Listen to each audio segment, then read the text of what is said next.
저커버그가 이제 미국 기업들은 분기 실적 발표할 때 보통 CEO들이 이제 참석해서 이제 메시지를 전하는데 그러니까 애플은 팀 쿡이 항상 참석하고 페이스북도 저커버그가 하는데 저도 이제 큰 회사들 거는 듣거든요. 1시간 정도. 그런데 저커버그가 하여간 3, 4분기 계속 얘기한 게 숏폼 우리가 맞습니다. 거기에 진짜 초점을 두고 있다. 그래서 이제 특히 인스타가 메타 입장에서는 캐시카우고 여전히 성장을 좀 하니까 엄청나게 이제 회사 측에서 조금 약간 푸시를 하는 거네. 그러니까 받아들이는 사람은 꼭 맞아요. 원하진 않아도. 네, 알고리즘. 그러면 이제 이들이 이제 왜 이렇게 알고리즘을 돌리고 있나라고 보면 방금 이제 교수님이 그 중에 하나 정도를 말씀해 주신 것 같고요.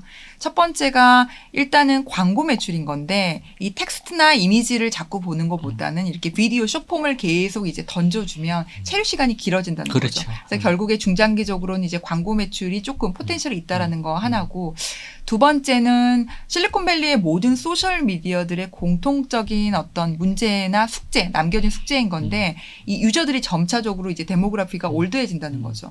그러면 결국에는 조금이라도 더 MZ 세대들을 조금이라도 더 틱톡에 덜 뺏기기 위한 어떤 방법으로 그들한테 가장 편한 어떤 소통 방법인 숏폼을 계속 지금 밀어주고 있는 어떤 그런 상황인 것 같습니다. 네네. 그러니까 약간 우리가 약간 OTT나 이런 유튜브를 보는데 그러니까 SMS 입장에서도 또 그런 변화가 되게 있는 거네요. 되게. 네.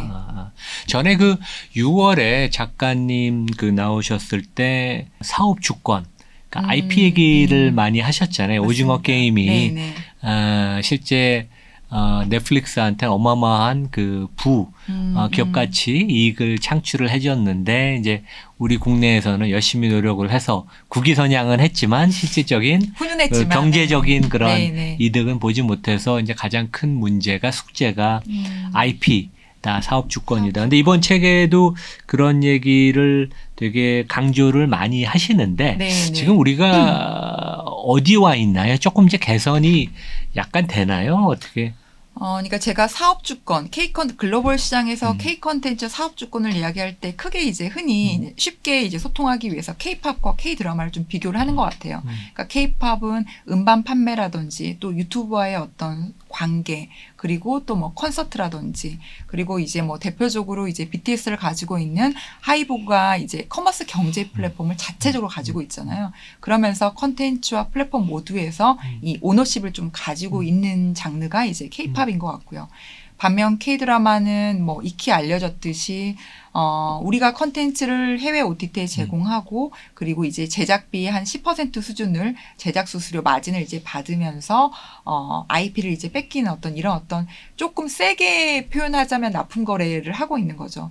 그 부분이 조금 이제 안타까웠는데 시장이 조금씩 움직이고 있는 게 조금 이제 보이는 것 같아요. 근데 물론 이제 앞서 제가 말한 이 부분도 또 일부 업계에서 이제 전문가분들은 수수료 어떤 거래이기는 하지만 일단 K 컨텐츠가 글로벌 바이럴이 되면서 넷플릭스나 디즈니 플러스를 통해서 우리 이제 K 제작사들의 스튜디오의 가치가 굉장히 높아졌고 시장에서 그리고 실내로 이제 오징어 게임의 황동혁 감독님의 연출에 대한 어떤 몸값이 굉장히 높아졌고요. 그리고 이제 또 너무 자랑스러운 이제 배우 이정재 씨가 최근에 스타워즈 시리즈에 또 이제 주인공으로 캐스팅도 됐고, 그렇죠. 그러니까 이런 어떤 전반적인 것들을 같이 산업의 변화로 봐야 되지 않냐라는 거죠.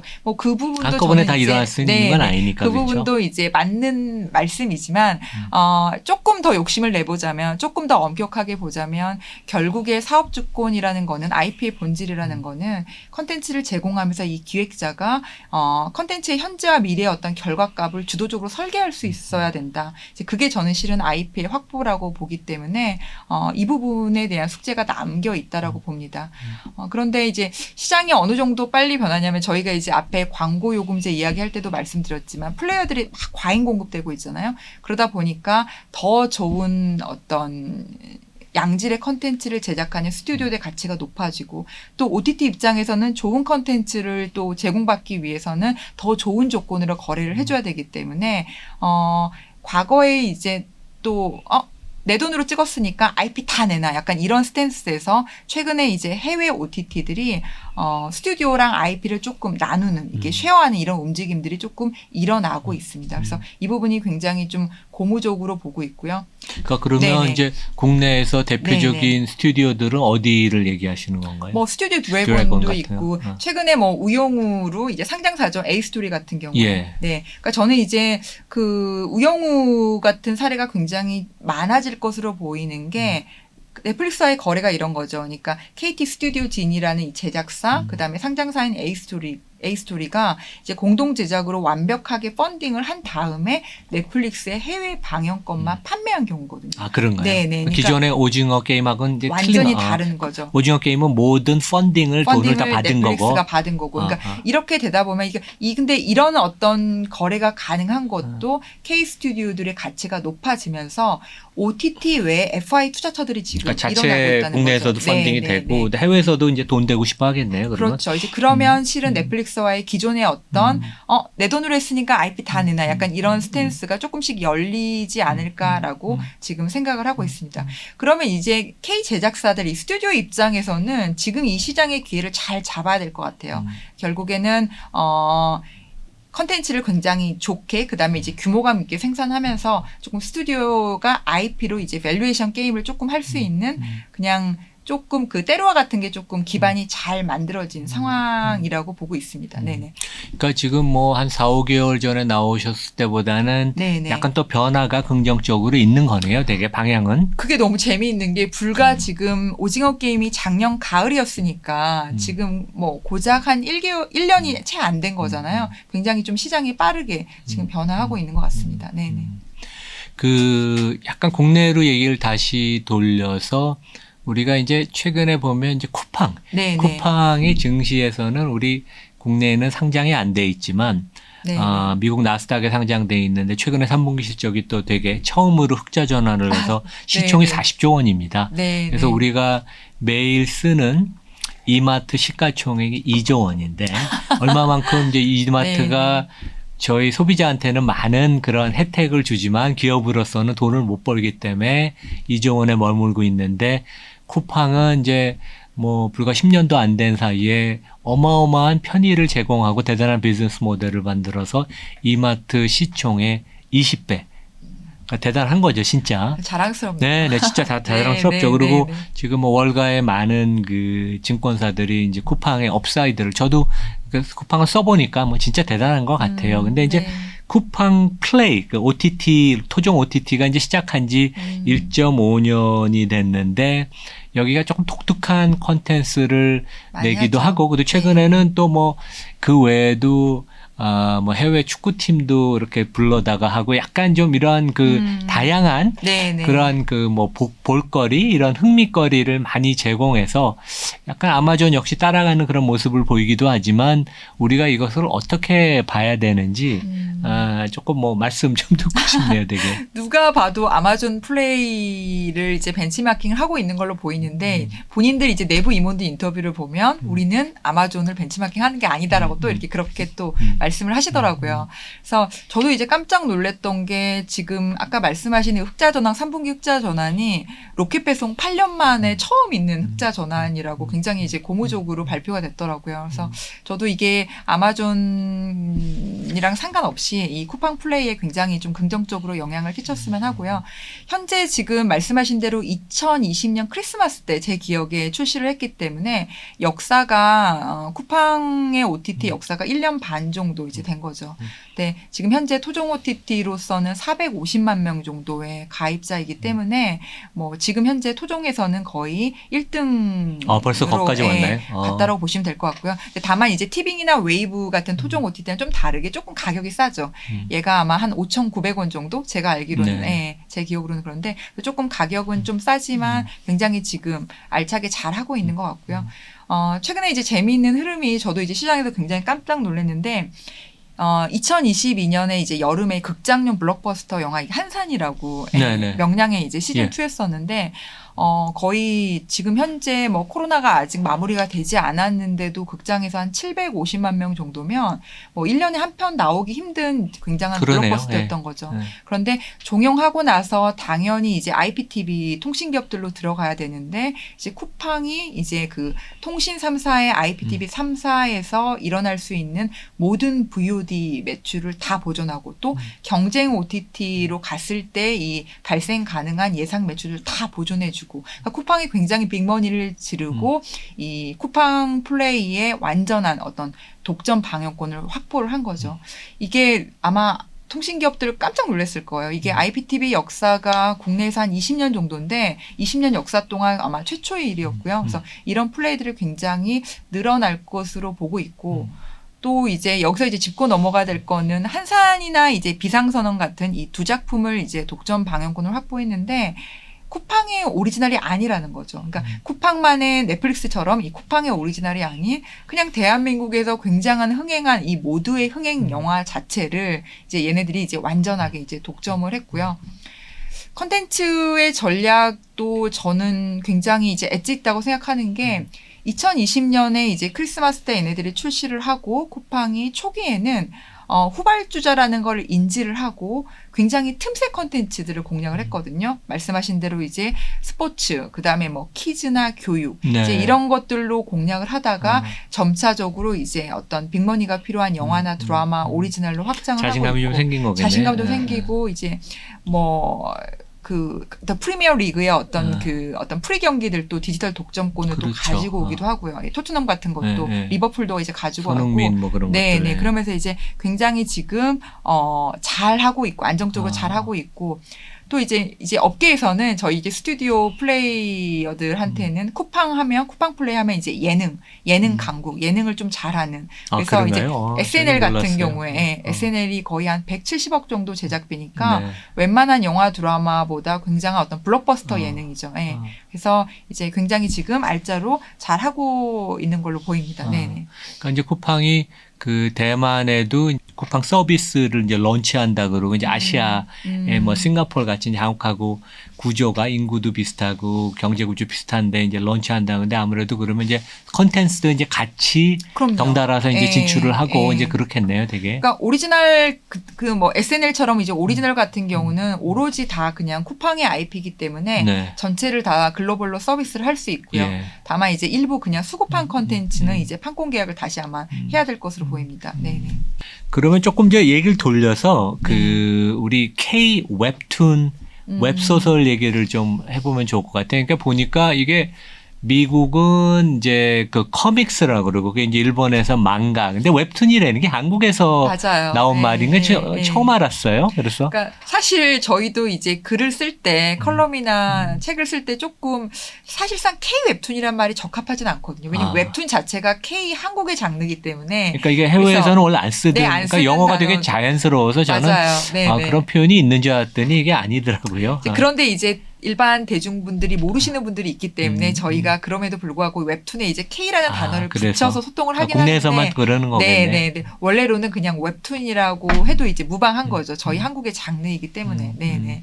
근데 지금 뭐 네이버도 그렇고 카카오도 그렇고 엄청나게 지금 여기다가 초점을 맞추고 네. 그다음에 네이버 웹툰 같은데 뭐 매출도 많고 영업이익이 뭐 한 7, 8억 그러니까 뭐 네. 엄청 잘 나온다 그러는데 여기 한 2조 가깝게 나오고 있는 걸로 그런가요? 알고 있어요. 와, 네, 근데 네이버가. 네. 책에 보니까 이게 K 웹툰이 원작의 출발지에서 이제는 콘텐츠의 종착역이 되고 있다. 이게 네, 무슨 어떤 의미인가요, 이게? 그러니까 흔히 이제 미디어나 컨텐츠 판에서 플레이어들 사이에서는 웹툰 하면 정말 필름 메이커들, 뭐 드라마 제작자들 그리고 또 감독들한테 굉장한 풍성한 어떤 원작의 바다 역할을 했었던 거죠. 너무 작품도 많고 또 제작비가 영상에 비해서는 싸다 보니까 굉장한 어떤 다양한 컨텐츠들이 나오기 있기 때문에 원작의 바다 역할들을 했었었는데 최근 재미있는 게 드라마나 영화에서 인기가 있고 뜨면 그게 오히려 다 웹툰으로 다시 되돌아오는 어떤 이런 흐름들이 재미있는 흐름들이 있다는 거죠.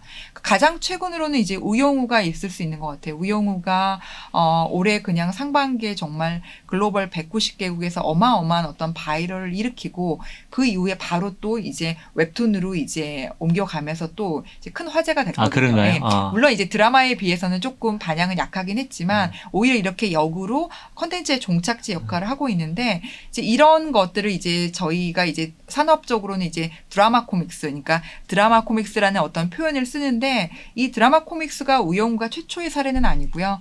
뭐 2010년대 초반에 뭐 굿닥터라는 것도 뭐 SBS에서 시청률이 막 20% 이상 정도 터지니까 웹툰으로 가기도 했고 최근에 이제 NHN이 뭐 지상파에 굉장한 어떤 그 인기 있었던 뭐 명랑소녀라든지 명랑소녀 성공기 또 뭐 아내의 유혹 뭐 옥탑방 왕세자 뭐 이렇게 약간 옛날 드라마들을 쫙 이렇게 판권을 사들여서 웹툰으로 가겠다. 그러니까 드라마 코믹스로 가겠다라는 발표를 해서 실은 이 시장이 굉장히 좀 긍정적이기도 하고요.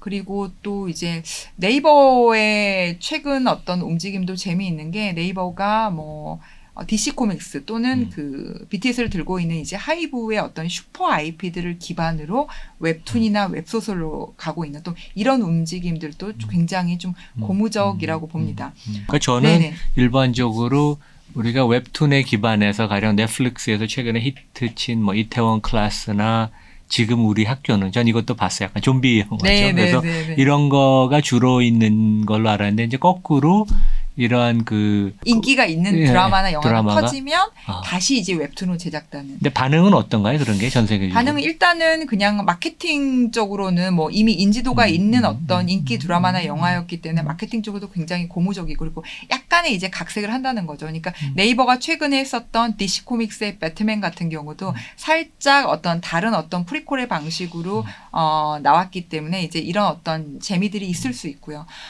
그런데 사실 왜 그럴까? 또 이걸 생각을 해보면 왜 이렇게 원작의 바다 역할을 충실하게 하던 이 한국의 웹툰들이 왜 이제 컨텐츠의 종착지가 되어가고 있을까라는 걸 이제 보자면 그러니까 MZ세대 입장에서 보면 지금 하나의 어떤 스토리를 가장 빠르고 손쉽고 편리하고 싸게 소비할 수 있는 장르가 뭐지? 라고 보면 결국에는 실은 웹툰이라는 거죠. 예.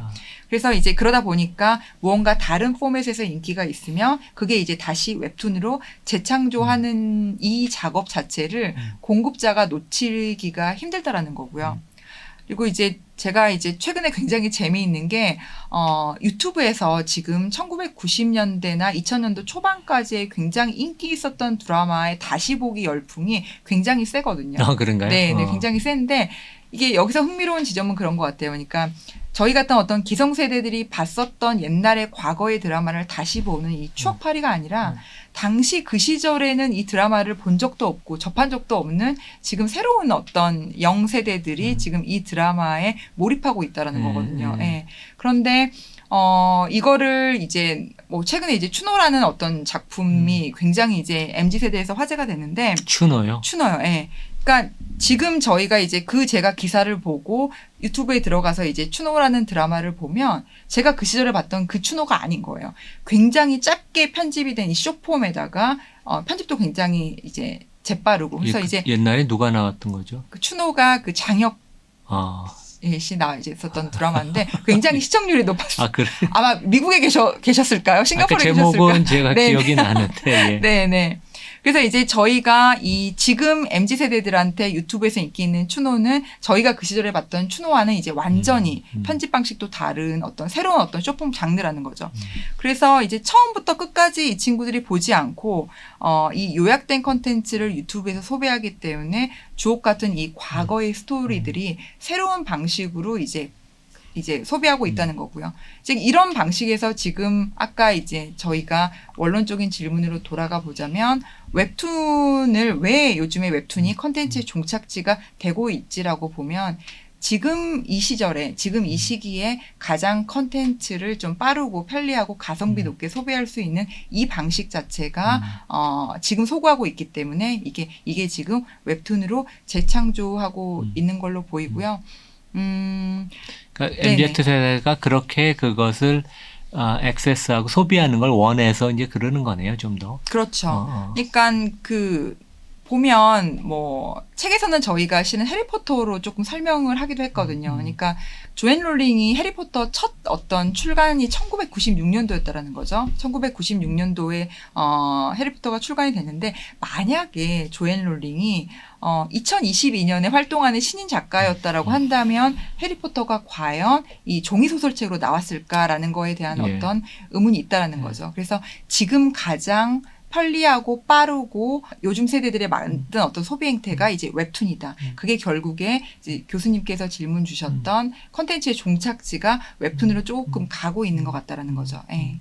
그러니까 지금 국내 그 웹툰 웹소설 회사가 이제 해외 진출 글로벌화 되고 있고 아까 제가 뭐 어디 방송을 보니까 전 세계적으로 그 웹툰 시장이 한 5조 원? 그 정도 되고 이제 우리나라가 이제 메이저 플레이어 중에 하나고 그래서 이제 카카오가 작년에 2021년에 북미에서 그 레딧이라는 이제 웹소설 그 플랫폼을 인수했고 그다음에 타파스라는 이제 웹툰 플랫폼을 이제 각각 그 5억 달러 이상, 그러니까 1조 원 이상 그러니까 어마어마한 돈을 지출을 한 거죠. 그다음에 이제 리디라는 회사가 이제 또 많다 그 코믹스 이것도 코믹스. 이제 북미 진출을 구독 경제로 이제 하고 그래서 이제 이런 것들이 대세로 이미 뭐 상당히 이제 되게 중요한 시장이고 이제 메이저 플레이어인데 이런 것들이 좀 더 가속화돼서 해외에도 우리 회사들이 더 이 굳건하게 입지를 잡고 돈도 많이 벌고 이제 그럴 수 있나요 지금? 그러니까 뭐 아까 뭐 이제 5조 원이라고 이제 전체 시장 말씀하셨는데 네이버가 전체 웹툰에서 한 1.5조 6조 정도를 하고 있으니까 그래서 굉장한 어떤 그냥 메이저 플레이어고요. 이 웹툰 시장에서. 그리고 흔히 이제 만화 강국, 만화 선진국이라고 하면 저희가 이제 일본, 미국, 이제 프랑스 이제 이 정도를 드리는데 이 각각의 어떤 국가별로 그냥 웹툰, 디지털 만화의 어떤 랭킹을 세워보면 한국의 어떤 웹툰 컨텐츠들이 한 대여섯 개 정도가 그냥 항상 랭킹이 되어 있기 때문에 지금 뭐 웹툰은 그냥 한국이 종주국이라고 그냥 보셔도 될 것 같고요. 근데 이제 제가 아까 뭐 케이팝의 사업 주권 이야기를 했지만 웹툰 이야기를 할 때도 가장 이제 건강한 생태계를 가지고 있다라는 표현을 쓰거든요. 그러니까 거기에는 이제 1등 공신이 이제 네이버와 카카오라는 거죠. 네이버랑 카카오가 2017년부터 시작해서 지금까지 굉장한 빠른 속도로 글로벌 진출을 이제 뭐 한국이 잘 여물고 나서 글로벌 진출을 한 게 아니라 굉장한 어떤 초기에 글로벌 진출을 컨텐츠와 플랫폼이 같이 나가는 방식으로 굉장히 건강하게 했고 이제 이 시장을 이제 주도를 했다라고 보시면 될 것 같고요. 근데 이제 거기에는 제가 한번 글로 이제 언급한 적도 있는데 아까 이제 만화 선진국이 이제 일본과 미국 그러니까 이제 미국의 코믹스 그다음에 일본의 망가라고 했는데 이 친구들이 실은 기존의 것을 조금 놓는데 좀 더뎠던 것 같아요. 그러면서 제가 이제 코닥의 최우랑도 비교를 가끔 하는데 그러니까 미국의 어떤 코믹스와 일본의 망가는 2020년이 넘어설 때까지도 이 종이 만화책이 전체 만화 시장에서 한 80% 이상 정도였다는 거죠. 그러다 보니까 일본은 특히 그럴 것 같아요. 느낌이 잘 안 변하니까. 미국도 마찬가지였어요. 그래서 그러다 보니까 이 너무너무 이제 잘 팔리다 보니까 이 시장을 빨리 놓지 못하고 이제 디지털 트랜스포메이션의 역량이 없는 국가들이 아닌데 이제 조금 이제 늦었다라는 거죠. 우리는 완전히 웹베이스로 먼저 치고 들어간 거고요. 그래서 이제 제가 이제 코닥이 파산 신청했잖아요. 2010년도 초반에 했는데 코닥이 지금 사람들이 잘 모르시는 게 디지털 카메라를 가장 최초로 개발한 게 이제 코닥이라는 거죠. 1970년대였으니까요. 그런데 이제 뭐 소니, 그 다음에 뭐 니콘, 캐논 이들이 막 이렇게 진도를 빼는 와중에도 이 필름 장사로 돈이 너무 잘 되니까 이 좀 진입 시기를 조금 이제 재다가 이제 이 적당한 시기를 조금 놓치지 않았나. 그래서 결국에는 네이버와 카카오가 굉장히 건강하게 잘 해왔지만 어느 정도는 미국과 일본 이 가진 자들이 조금 디지털 전환에 조금 늦었었다. 그 시장을 저희가 절묘하게 치고 들어갔다라고 봅니다. 그러니까 되게 지금 작가님 말씀 들으니까 이제 웹툰은 해외 쪽에서 이제 업사이드가 기회들이 되게 많을 것 같네요. 네. 거의 네이버 같은 경우에 한 달 이제 월 평균 방문객 수 이제 저희가 MAU라고 하는데 거의 9천만 명 정도니까 뭐 압도적이라고 보셔도 될 것 같아요. 네네. 그러니까 최근에 보면 한 1년 사이에 네이버, 카카오가 특히 카카오가 주가도 많이 빠지고 뭐 투자가들이 많이 손해를 봤는데 그래도 이런 부분은 네. 전략이나 투자가 조금 돈을 뭐 비싸게 주고 인수를 하긴 했지만 네, 되게 네. 성장의 발판을 잘 마련하고 앞으로도 많이 성장할 수 있는 여지는 있는 거네요, 되게. 그럼요. 그리고 이제 교수님이 아까 언급하신 그 웹소설 플랫폼들이 이 플랫폼의 가입자만 이제 인수를 한 게 아니라 거기에 어떤 웹소설 IP들을 다 같이 한 인수를 거죠. 한 거기 네, 때문에 막 굉장한 어떤 큰 그림을 네이버나 카카오가 그리고 있는 걸로 보이고요. 그러니까 저도 이제 이거는 조금 최근에 제가 인터뷰 본 기사인데 좀 인상적이었던 게 미국 네이버 웹툰의 어떤 컨텐츠 총괄님의 인터뷰였었는데 그냥 미국의 지금 하이틴 에이저들이 한국의 웹툰 작가가 되고 싶은 게 꿈이다라는 어떤 그 티네이저들이 나오고 있다라는 거죠. 그리고 지금 이미 미국 시장에서 웹툰 작가들이 그냥 좋은 집과 차를 살고 있는 어떤 이런 흐름들이 있기 때문에 굉장히 이런 부분들도 이제 고무적이라고 보이고요. 그러니까 시장이 정말 빠른 게 그 카카오 페이지, 그러니까 지금의 이제 카카오 엔터테인먼트죠. 카카오 페이지가 처음에 이 웹툰 웹소설을 할 때 저도 이제 업계에 있었으니까 하루 매출이 10만 원이 안 나왔었던 시절이 있었거든요. 그게 이제 불과 10년이 채 안 되는데 또 이제 네이버 같은 경우는 웹툰이 뭐야? 웹툰이란 단어도 없는 이 미국 시장에서 개척을 했기 때문에 굉장히 진짜 감개무량합니다. 예.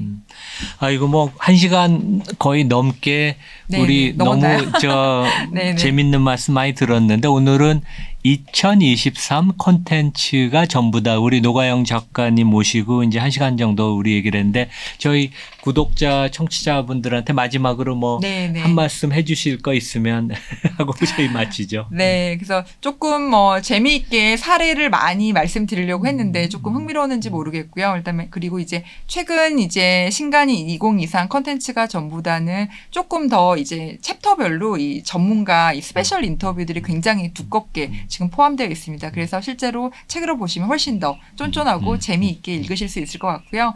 그리고 제가 이제 좋은 주식연구소 2번째 출연을 했는데 내년 상반기 한 번 더 나오겠습니다. 나와주시면 감사하죠. 그러니까 하여간 네네. 우리 서학개미 분들이 뭐 디즈니나 넷플릭스 많이 들고 있어요. 그러니까 톱 50 종목에도 들어가 있고 국내에도 보면 이제 성장성 있는 회사들이 이렇게 많지가 않은데 하여간 컨텐츠 회사들이 그게 뭐 어떤 방식이든 간에 하여간 계속 성장을 많이 하고 그 중요한 또 IP도 많이 갖고 그러네요, 되게. 네, 맞습니다. 하여간 오늘 저 감사하고요. 저희가 잘 편집해서 영상 올리겠습니다. 네, 감사합니다. 네, 감사합니다. 감사합니다.